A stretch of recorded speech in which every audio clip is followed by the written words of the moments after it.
Nicera was a creature of quiet imperfections, in a world that roared for greatness. In the Silverwood Pack, strength was currency, and Nicera was destitute. Her wolf, when it deigned to appear at all, was a pale, timid thing, no larger than a yearling fox, with none of the raw power that coursed through the veins of her kin. She was a whisper in a chorus of howls, a source of quiet shame for her father, Alpha Corvath. He saw only her failure to shift properly, her lack of a hunter's instinct, her inability to contribute to the pack's might. He called her wolfless. The pack called her an omega, a term that was both a rank and a slur. But Nicera possessed a different kind of strength, one that went unseen and unvalued. It lived in her voice. Since she was a child, she could soothe frightened animals with a hum, calm a squabbling pup with a soft word, and even ease the ache of injuries with a low, melodic chant. Her mother, before she had passed, had called her a sooth-tongue, a blessing from the moon goddess.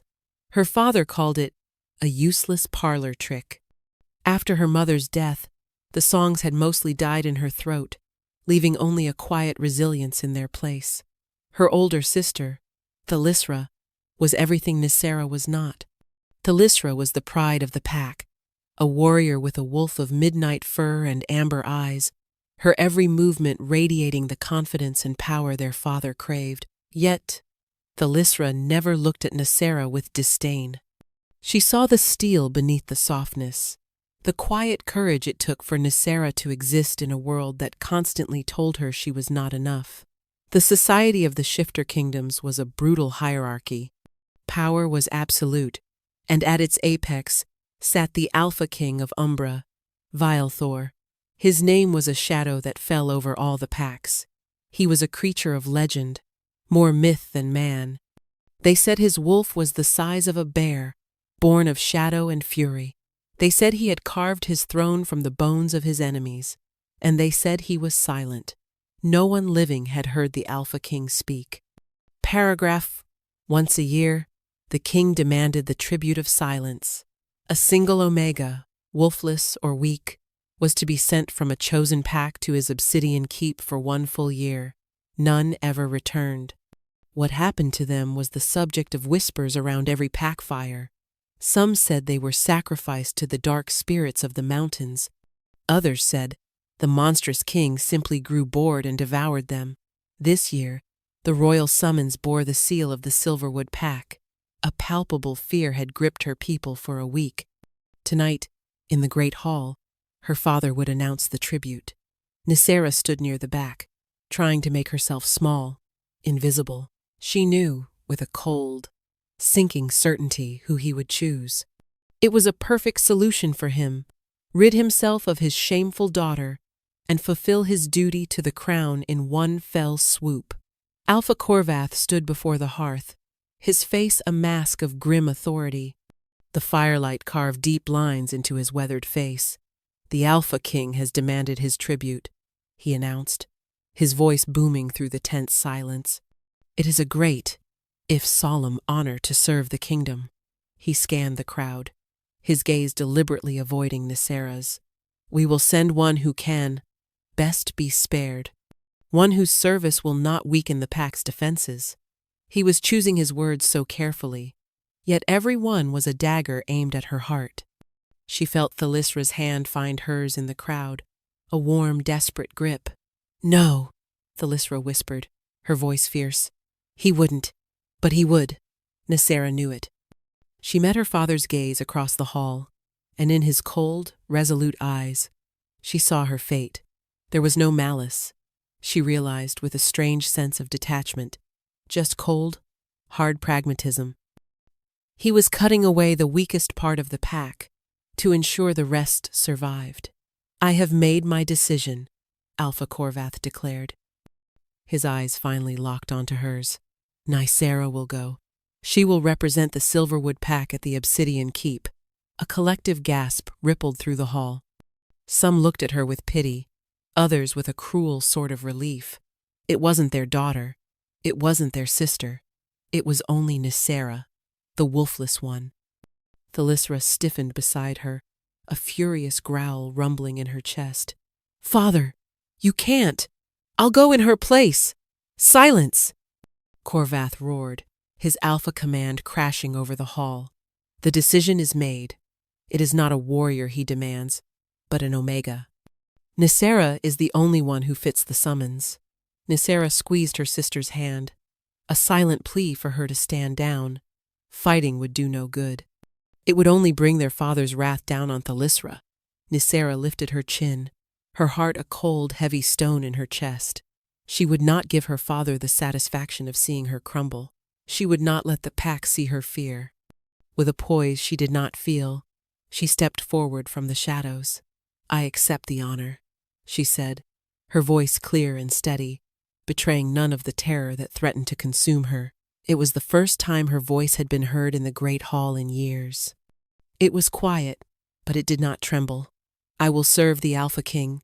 Her father nodded once, a flicker of surprise in his eyes, before it was replaced by grim approval. He saw her obedience, not her sacrifice. He saw a problem being solved. Nicera saw the end of her life, and she was determined to walk toward it with her head held high.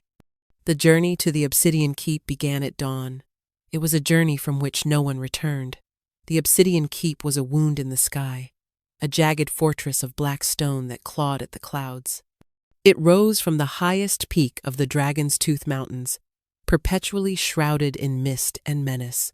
Nicera's journey had been a silent, somber affair, escorted by two of the king's royal guard, men whose faces were as hard and unforgiving as the land itself.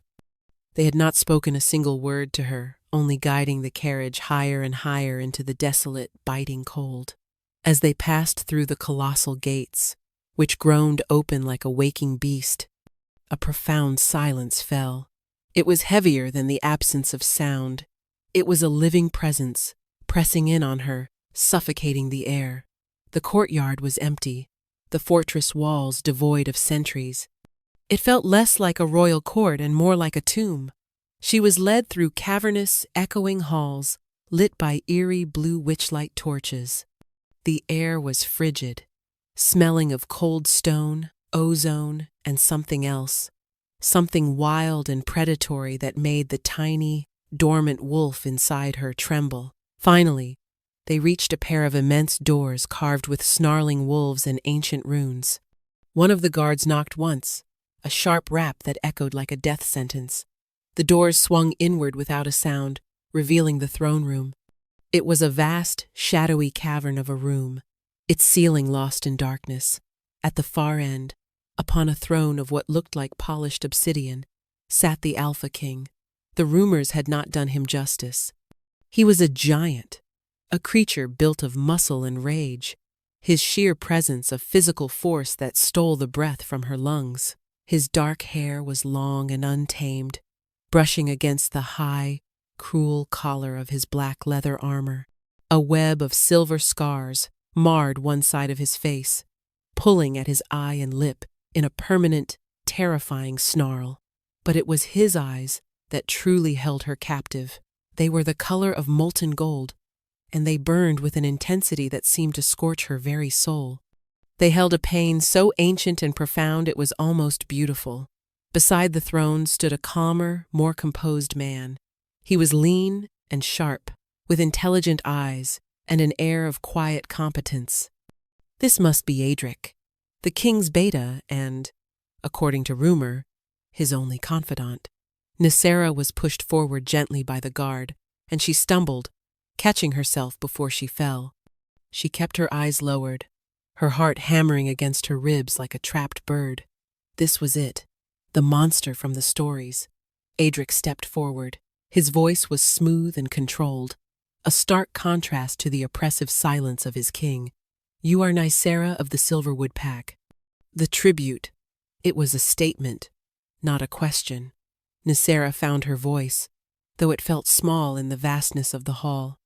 "I am." Adric's eyes flickered toward the throne before returning to her. "His Majesty, the Alpha King Veilthor, accepts your tribute. Your duties are simple, but they are absolute. You will be shown to your chambers. You will want for nothing, Food, clothing, books, anything you desire will be provided. But there is one command you will obey without question. Nicera waited, her body rigid with anticipation. Was he going to order her to the dungeons? To the sacrificial altar? Every evening, Adric continued, his voice dropping, from the moment the sun sets until the stroke of midnight, you will come to this hall. You will sit on the designated cushion by the hearth. You are to remain here, in the king's presence. You will not speak. You will not move from your place. You will not acknowledge him, nor will he acknowledge you. You will simply be a silent sentinel until the midnight bell. Do you understand? The order was so bizarre, so utterly unexpected, that for a moment Nicera could only stare. She had prepared for violence, for cruelty, for a swift and brutal end. She had not prepared for this strange, silent vigil. Her gaze drifted from Adric to the terrifying figure on the throne. King Valthor had not moved, had not blinked. He watched her, his golden eyes unreadable, a predator observing its prey. What was the purpose of this? Was it a form of psychological torture? A way to slowly drive her mad with silence and suspense? I understand, she stammered. Good, Adric said with an air of finality. He motioned to a servant girl who had appeared as if from the shadows. Sarathiel will show you to your quarters. Your duties begin tonight. As Nicera turned to follow the servant, she risked one last glance at the Alpha King. His gaze was still locked on her, and for a fleeting instant, she saw past the fearsome warrior. She saw a flicker of something else in those molten depths, a desperate, hunted look. It was a look of a man trapped in a cage of his own making, and it struck a chord of strange, unwelcome empathy deep within her. The most powerful man in the world looked utterly, terrifyingly alone. Nicera's chambers were an opulent prison. The bed was draped in velvets, the color of a bruised twilight. The furniture was carved from a dark, glossy wood she didn't recognize, and an entire wall was a bookshelf groaning with leather-bound volumes. A small balcony overlooked a sheer drop down the mountainside, the wind forever howling a lonely song outside the thick glass. It was more luxury than she had ever known, and it had never felt more like a cage. True to Adric's word, her duties began that evening. As the last rays of sun bled from the sky, the servant girl, Sarathiel, a timid creature with wide, frightened eyes, came to escort her back to the throne room. Nicera had changed into a simple gray dress, feeling that anything more would be a mockery. The throne room was even more intimidating at night. The witchlight torches cast long, dancing shadows that made the snarling wolves carved into the walls seem to writhe and snap. The king was already on his throne, a motionless silhouette of power. A single velvet cushion sat on the floor near the massive, unlit hearth, a lonely island in a sea of cold stone. Without a word, Nicera walked to it and sank down, folding her hands in her lap. The silence descended again, thick and suffocating. The only sounds were the distant howl of the mountain wind and the soft, rhythmic sound of her own breathing. She kept her eyes fixed on the floor in front of her, not daring to look at him. The hours crawled by. Her muscles ached from the tension of sitting so still. The cold of the stone floor seeped into her bones. Her mind, left with nothing but silence, began to race. She thought of her sister, of her home, of the life she had lost. She thought of the other tributes, the girls who had sat on this very cushion before her. Had they endured this same strange ritual? Had they simply faded away from loneliness and fear? As the night deepened, a new sound broke the stillness. It was a low, guttural growl, vibrating with such profound agony that it made the hairs on Nicera's arms stand up. Her head snapped up against her will. The king was no longer sitting impassively. His massive hands were clenched on the arms of his throne, his knuckles white. His head was bowed, his broad shoulders trembling with a barely suppressed violence. The growl came again, torn from his throat, a sound of pure, unadulterated pain. He was fighting something, A war was raging within him, and he was losing. Fear, cold and sharp, pierced through Nicera. This was it. The monster was emerging. He would leap from his throne and tear her apart. Her every instinct screamed at her to run, to flee into the darkness. But she was frozen, mesmerized by the raw torment of the powerful king. He wasn't a monster preparing to attack. He was a man in the throes of an invisible agony. Without thinking, without conscious thought, she acted. The sooth-tongue in her responded to his pain as a flower turns to the sun. A sound left her lips, soft and hesitant at first. It was not a word, not a song, just a low, continuous hum. It was the melody her mother had used to soothe her when she woke from nightmares. A simple, gentle tune that spoke of peace and safety. The moment the sound entered the air, the king's trembling stilled. His head lifted slowly, his molten gold eyes, now clouded with pain, finding hers across the vast room. The growling in his chest subsided, replaced by a ragged intake of breath. He didn't order her to stop. He didn't move. He just watched her, his gaze locked with hers, as if her small, simple melody was the only thing anchoring him to sanity.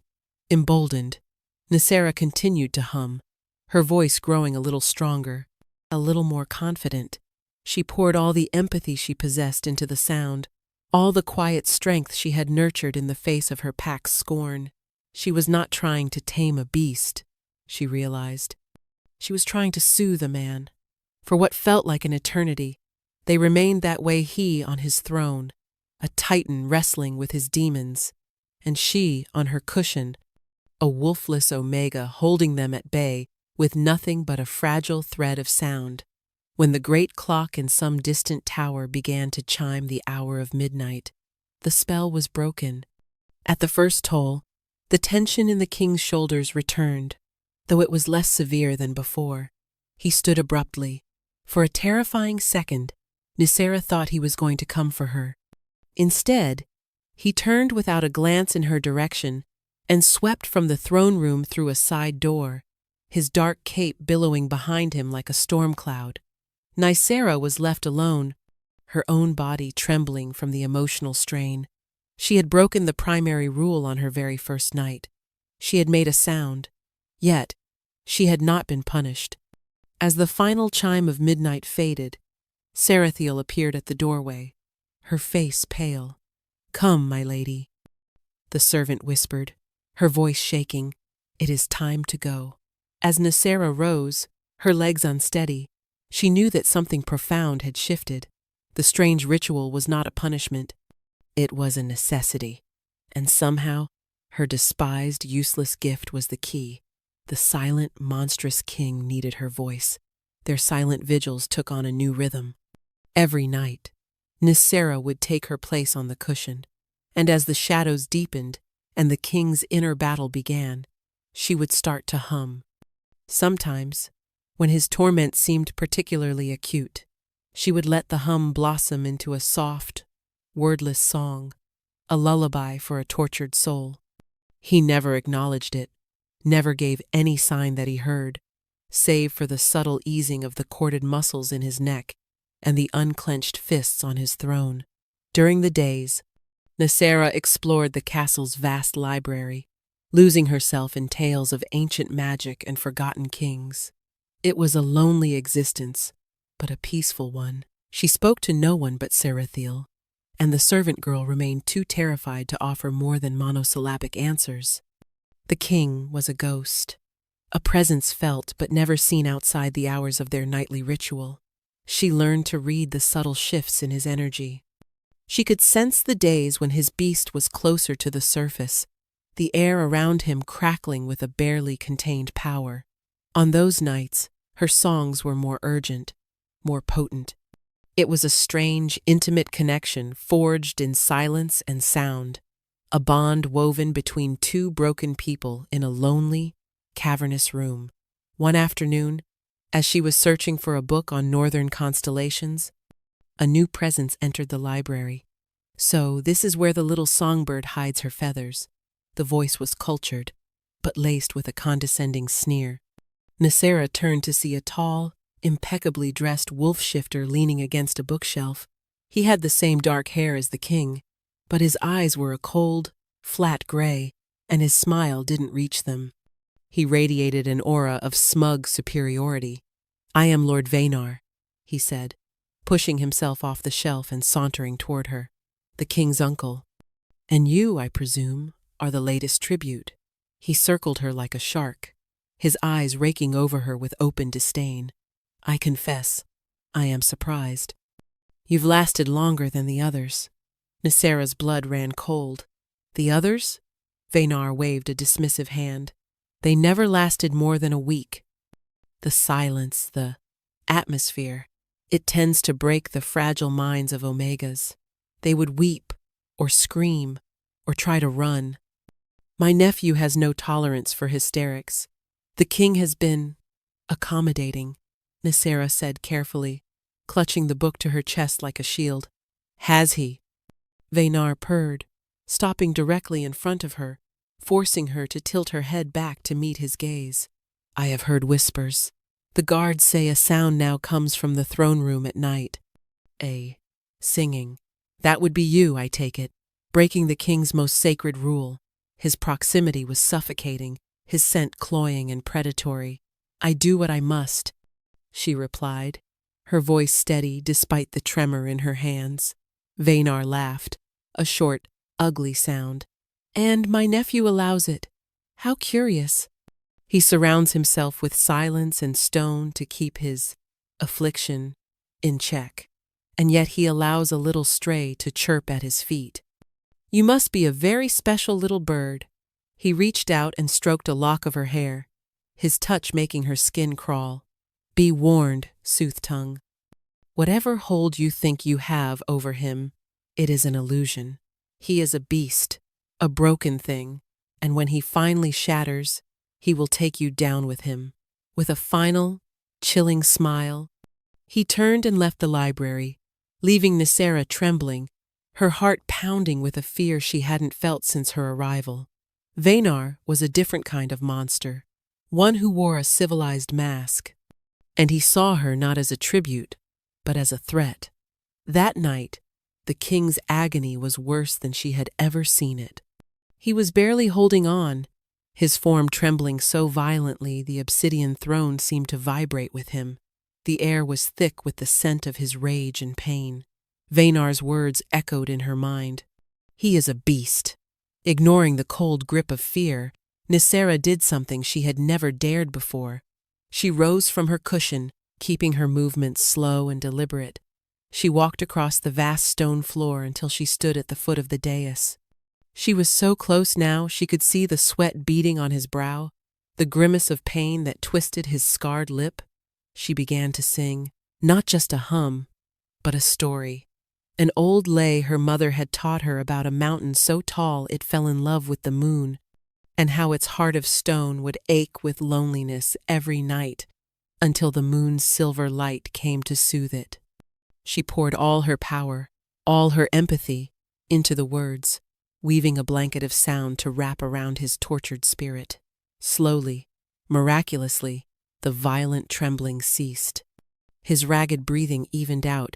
He lifted his head, and his molten gold eyes met hers.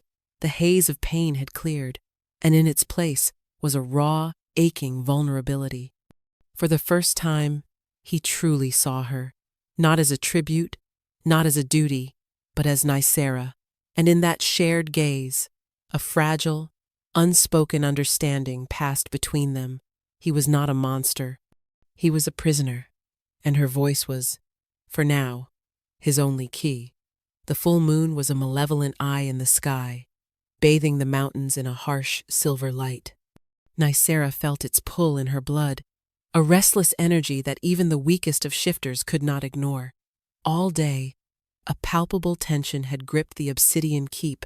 The servants scurried with their heads down, and even the air itself seemed to hum with a dangerous, unstable power. Nicera knew, with a primal certainty, that this night would be different. When she entered the throne room, the king was not on his throne. The great hall was empty save for the flickering witchlight. A cold knot of fear tightened in her stomach. Had he dismissed her? Was the ritual over?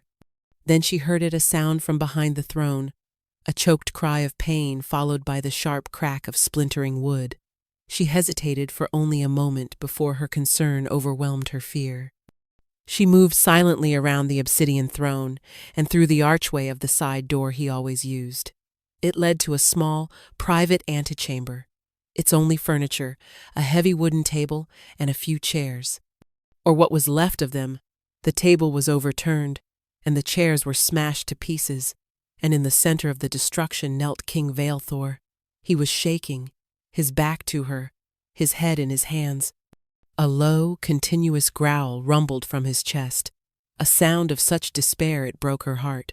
"My lord?" she whispered, her voice barely audible. He flinched as if struck. "Get out," he rasped, his voice a raw, gravelly thing she had never heard before. It was the first word he had ever spoken to her. "Leave now, before it's too late." "I won't," she said, taking a tentative step closer. "You're in pain. You don't understand," he snarled, turning his head just enough for her to see the wild, desperate look in his eyes. The gold of his irises was almost entirely consumed by the black of his pupils. "The moon, it calls to the beast. The curse." As he spoke, a wave of agony washed over him. He cried out, his back arching as his bones began to crack and shift. It was not a normal transformation. It was a violent, horrifying corruption of the sacred rite. Black, shadowy fur sprouted from his skin, his limbs elongating, twisting into unnatural shapes. He was growing, swelling into something vast and terrifying. Nicera watched, frozen in a mixture of terror and awe, as he transformed not into the noble wolf of a king, but into a monster. He was a creature of nightmare, a wolf born of shadow and rage, its fur seeming to drink the light from the room. Its eyes glowed with a malevolent crimson light, and its fangs dripped with a dark, viscous saliva. The shadow wolf, the beast from Vaynar's warnings. It threw its head back and let out a howl, a sound not of a wolf, but of 1,000 damned souls screaming in unison. It was a sound that shook the very stones of the castle. Then, its burning crimson eyes fixed on her. Every instinct told her to run, but she saw, beneath the monstrous form and the seething rage, the flicker of Valthor's golden eyes, the man trapped inside, drowning in the fury of his own bloodline. He was still in there. Instead of fleeing, she stood her ground. "Valthor," she said, her voice shaking but clear. She took a step forward. "Valthor, listen to me." The beast snarled, a low, rumbling threat that promised death. It took a stalking step toward her, its massive claws scraping against the stone floor. She didn't back away. She began to speak, her sooth-tongue ability flowing from her not as a song, but as a story. "There was once a king," she began, her voice gaining strength, "who carried a great shadow inside him. He believed it was a monster. He believed he had to cage it, to starve it, to fight it in the silence and the dark. He was so busy fighting the shadow that he never saw the man it was hiding." The shadow wolf paused, its head cocked, the crimson glow in its eyes wavering. "The shadow was not a monster," Nicera continued, her voice weaving a spell of calm in the chaotic room. "It was his pain. It was his loneliness. It was every fear he had ever known, given teeth and claws. It was not a thing to be fought. It was a thing to be understood, to be soothed." She took another step, her hand outstretched. "You are not a monster, Valthor. You are a king. You are a man. And you are not alone." With a final, agonizing roar that was more sorrow than rage, the monstrous form began to shrink. The shadows receded. The bones snapped back into their human configuration, and the crimson light faded from its eyes. In a matter of seconds, the beast was gone, and kneeling on the floor, naked and vulnerable, was Valthor. He was gasping for air, his body covered in a sheen of sweat, his eyes, his own beautiful, broken, golden eyes, fixed on her with an expression of pure, unadulterated shock. He finally told her everything. The curse had plagued his family for generations, a dark magic woven into their bloodline by a vengeful sorcerer. It latched onto sound. Sudden, loud noises could trigger the transformation, could feed the beast. Silence and solitude were the only ways he knew to keep it contained. The tributes were meant to be silent anchors, their quiet presence a focus for his control. But none of them had ever lasted, and none of them had ever seen the beast and stood their ground. None of them had a voice that could tame the shadow. "You," he whispered, his voice raw with emotion. "Your voice. It's like the dawn after the longest night." The confession hung in the air between them, a fragile bridge built across an abyss of secrets and pain. Nicera knelt before him, no longer seeing a king or a monster, but just Vialthor. And in that moment, the power imbalance between them vanished, replaced by a shared vulnerability that was more profound than any crown or title. The revelation of the curse changed everything. Their nightly vigils were no longer silent. Valthor, hesitant at first, began to speak to her. He told her of his childhood, of the constant, terrified battle to control the beast within, of the day it had claimed his parents when a rival's attack on the castle had sent him into an uncontrollable frenzy.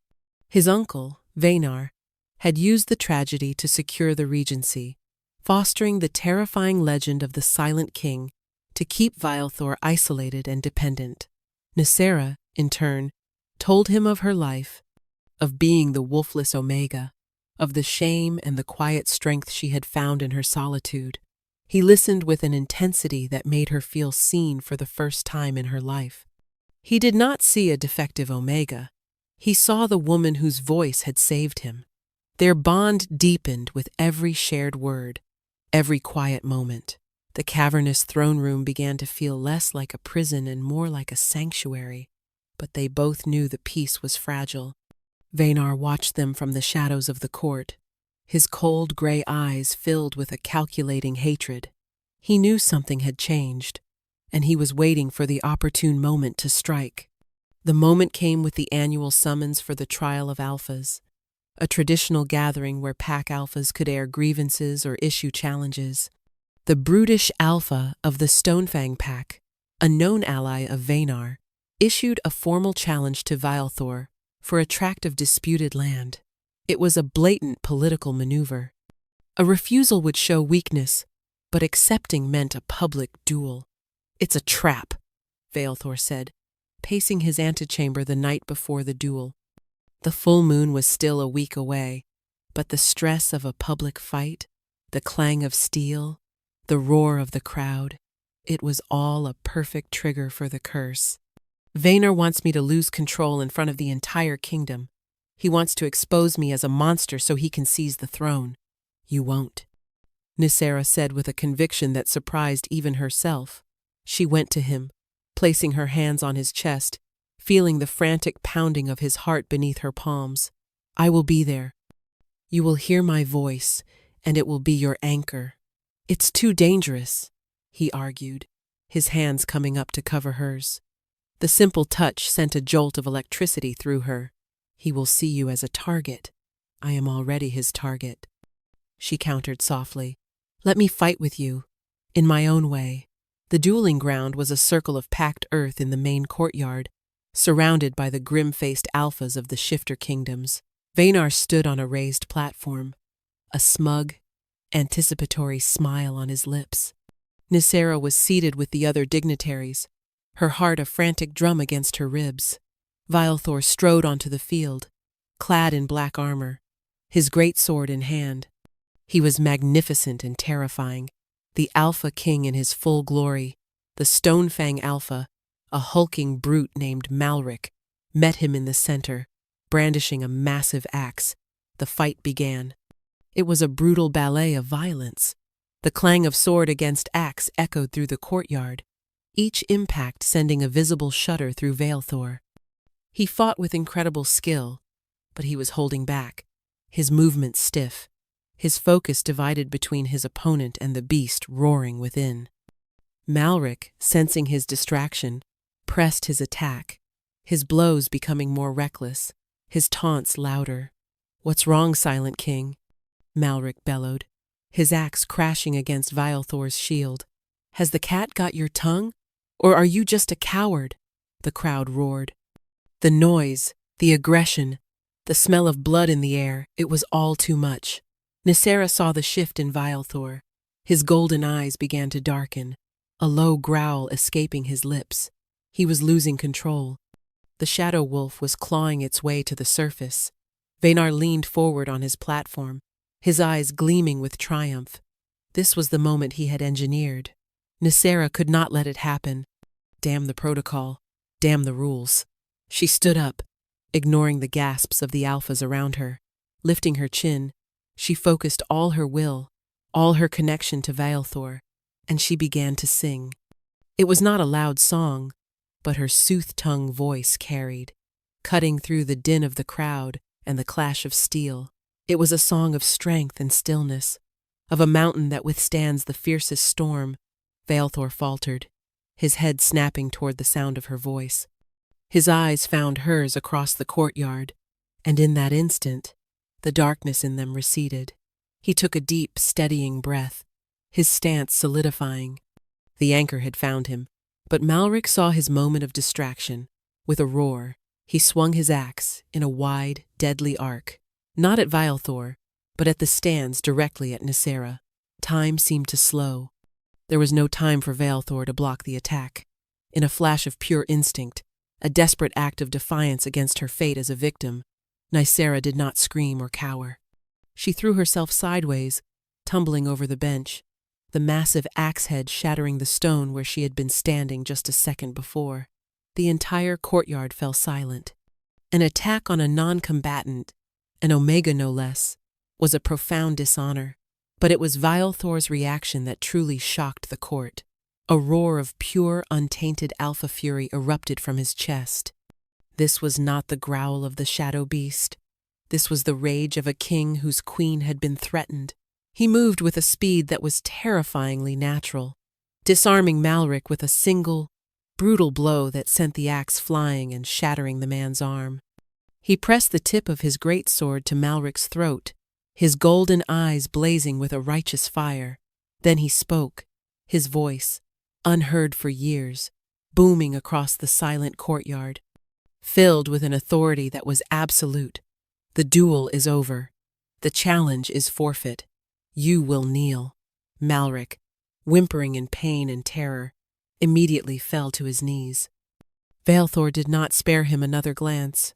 He turned and strode directly to Nicera, his eyes scanning her for any injury. He reached down, his large, calloused hands surprisingly gentle as he helped her to her feet. He stood before the entire assembly of alphas, his arm protectively around the wolfless Omega from Silverwood, and met his uncle's furious, thwarted gaze. The act was unmistakable. It was a public declaration. She was not just a tribute, she was his. And he would tear the world apart to protect her.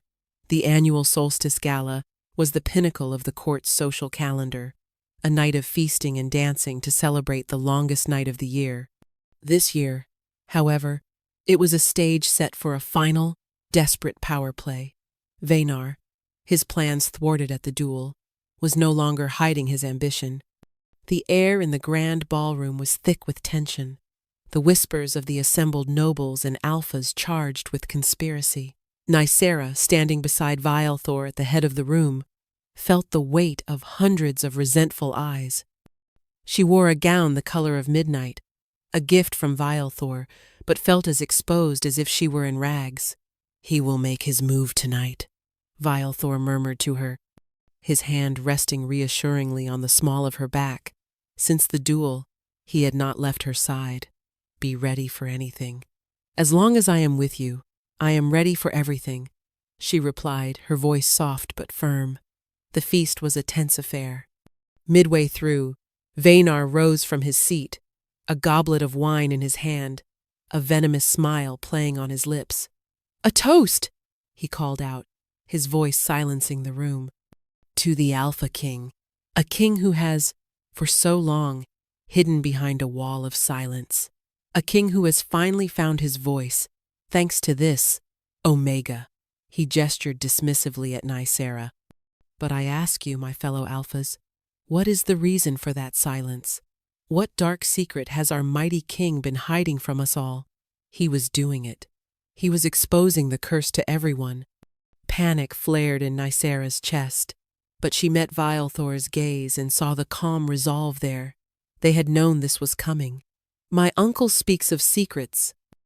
Vialthor's powerful voice cut through the hall, drawing all attention back to him. He is correct. I have carried a burden. A curse on my bloodline. Gasps and murmurs rippled through the crowd. A curse I have fought, alone, my entire life. A curse that turns you into a monster, Vaynar shrieked, his composure cracking. A shadow wolf that would tear this kingdom apart. He is unfit to rule. He pulled a small, jagged crystal from his pocket. He is a danger to us all, and I will prove it. He slammed the crystal onto the stone floor. It shattered, emitting a high-pitched, piercing shriek that vibrated through the very bones of the castle. It was a sonic weapon, designed to agitate, to provoke, to feed the beast. The effect on Vialthor was immediate and catastrophic. He cried out, staggering back, his hands flying to his head. The transformation began, faster and more violent than Nicera had ever seen. The shadows gathered, his body contorting in agony.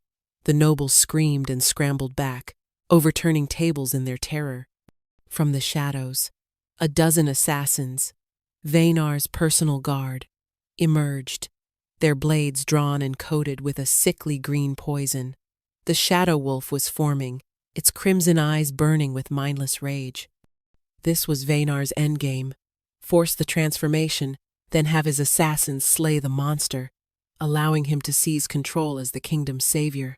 The beast roared, its eyes sweeping the room, preparing to slaughter everything in its path. Its gaze fell on Nicera. For a moment, she saw Vialthor flicker within, a desperate, silent plea. The assassins began to close in, their blades ready. In that moment, Vialthor made his ultimate choice. The shadow wolf, instead of lunging at the terrified crowd or the advancing assassins, turned. With a speed that defied its bulk, it moved to stand between them and Nicera, shielding her with its own massive, monstrous body.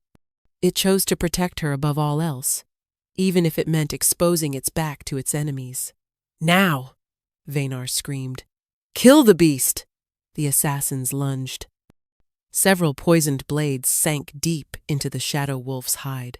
It roared in pain, but it did not move from its position in front of Nicera. It was using the last vestiges of its control to save her. Even as the poison and its own rage consumed it, it stumbled, its massive form beginning to tremble and collapse. Vialthor was dying. No! The cry was ripped from Nicera's soul. She would not lose him. She ran to him, ignoring the danger, the assassins, the screaming nobles. She threw her arms around the dying monster's neck, pressing her face against its shadowy fur. He was fading, the man and the beast alike. Her soothing songs could slow the poison, but they could not purge it. They could calm the beast, but they could not heal the curse. She needed more. Looking into those fading crimson eyes, she knew what she had to do. Her power was not just in soothing, its true nature was purification. It was a gift of healing, of making things whole, but it would demand a price. It would demand everything. She pressed her lips to the beast's snarling muzzle. It was a kiss not of romance, but of utter sacrifice and profound, desperate love. And she sang. She sang not with her voice alone, but with her very life force. She poured her essence, her energy, her soul into a single pure note of creation. A brilliant white light erupted from her, enveloping them both, a blinding nova in the dark hall. It felt as if she were being unraveled, thread by thread, but she did not stop. She gave him all of it. The shadows around them dissolved, burned away by the pure light of her song. The poison was neutralized, forced out of his wounds as a black, viscous sludge. The ancient curse that had clung to his bloodline for centuries shrieked as it was incinerated, torn from his very DNA. When the light faded, the monster was gone. Valthor lay on the floor, human and whole, the wounds on his back already closing, and beside him, Nicera collapsed, her life force utterly spent, darkness claiming the edge of her vision. The last thing she saw before she fell into unconsciousness was Valthor's golden eyes opening, clear and free of shadow for the first time in his life, and the look of utter terror on his face as he reached for her. Nicera awoke to the scent of lavender and the soft feel of silk sheets. Sunlight streamed through a high-arched window, illuminating the dust motes dancing in the air. She was in the king's chambers. Valthor was slumped in a chair beside the bed, his head resting on his arms, fast asleep. His face, even in slumber, was peaceful, the lines of constant pain and tension erased. The scars were still there, but they no longer looked cruel. They were just part of the man who had fought a war his entire life, and finally won. She stirred, and his head snapped up instantly, his golden eyes wide and alert. The relief that washed over his features was so profound it made her ache. "Nicera," he breathed, his voice thick with emotion. He was at her side in an instant, his large hand gently cupping her cheek. "You're awake," the healers said. They weren't sure. "I'm here," she whispered, her own voice weak but steady. "And you? The curse? It's gone," he said, a look of wondrous disbelief in his eyes. "I can't feel it.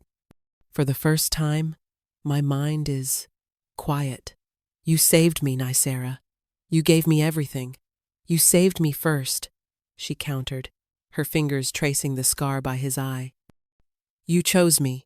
The days that followed were a whirlwind of change. Lord Vanar and his conspirators were imprisoned, their plot laid bare for all to see. The story of the Solstice Gala spread like wildfire through the kingdoms. They told of the king's curse, his sacrifice, and the wolfless Omega whose love was powerful enough to break it. Nicera, once a symbol of shame, was now hailed as a savior.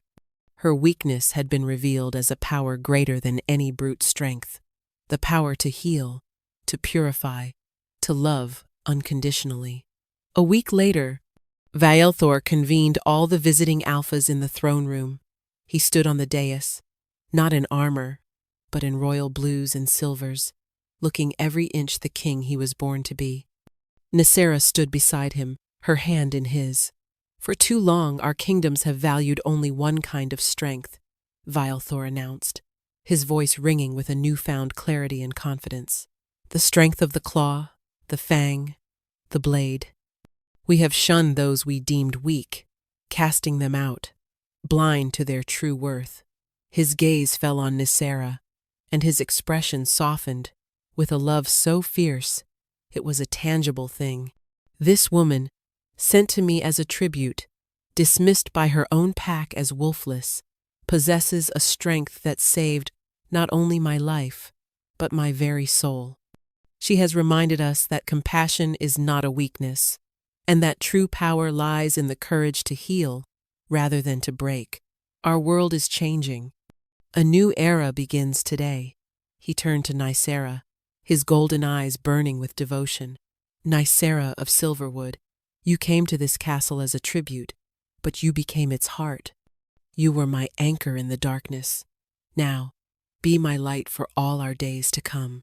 Before the entire assembly, he knelt on one knee.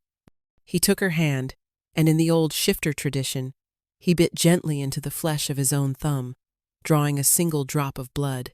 He pressed his thumb to her forehead, marking her. Then he leaned in, his fangs extending slightly, and marked the juncture of her neck and shoulder. The bite was not painful. It was a jolt of pure energy, of light and love, sealing their souls together. The mate bond snapped into place, a glorious, unbreakable connection that sang through her veins. "Be my mate," he murmured, his voice for her alone. Be my Luna Queen. Tears streamed down Nicera's face, but they were tears of joy. Always, she whispered. The Alphas, even the most hard-hearted among them, roared their approval. A new age had dawned on the kingdom of Umbra. 1 year later, the gardens of the Obsidian Keep were in full bloom. What was once barren rock and windswept terraces was now lush with life, a testament to the new era of peace and compassion that Queen Nicera had ushered in. Roses climbed the dark stone walls, and the scent of night-blooming jasmine filled the cool evening air. Nicera sat on a stone bench, her back against Vielthor's chest, his arms wrapped securely around her. Her belly was swollen with the promise of their first child, a new life for a healed bloodline. The kingdom was prosperous. Vielthor ruled with a wisdom and kindness that had earned him the adoration of his people, his council now filled with shifters valued for their intelligence and integrity, not just their physical might. Omegas were no longer outcasts, but respected members of the packs, their unique gifts nurtured and celebrated. Tell him the one about the star who was afraid of the dark, Vielthor rumbled softly, his hand resting protectively over their unborn son. Nicera smiled, leaning her head back against his shoulder. He's heard that one a dozen times. It's his favorite, Vielthor insisted, pressing a kiss to her temple. It's my favorite too. She laughed softly and began the story, her sooth-tongue voice a gentle melody in the quiet garden. She spoke of a tiny star who feared the vast, empty blackness of space until the wise old moon told him that it was only in the deepest darkness that his own light could be truly seen. It was their story, a story of finding light in the shadows, of finding strength in supposed weakness. As she spoke, she felt the baby kick within her, a tiny, reassuring flutter of life. Vielthor chuckled, his breath warm against her hair. He was no longer the silent king, the monster in the shadows. He was a husband, a father-to-be, a man at peace. She was no longer the wolfless Omega, the shameful tribute. She was a queen, a mate, a woman who had found her voice and used it to change the world. The sun set over the Dragon's Tooth Mountains, painting the sky in hues of orange and violet. The first stars began to appear. Nicera finished her story, and they sat in comfortable silence, two souls once broken and alone, now irrevocably whole, together. Their love had not just saved them, it had healed a kingdom, creating a future brighter than either of them had ever dared to dream.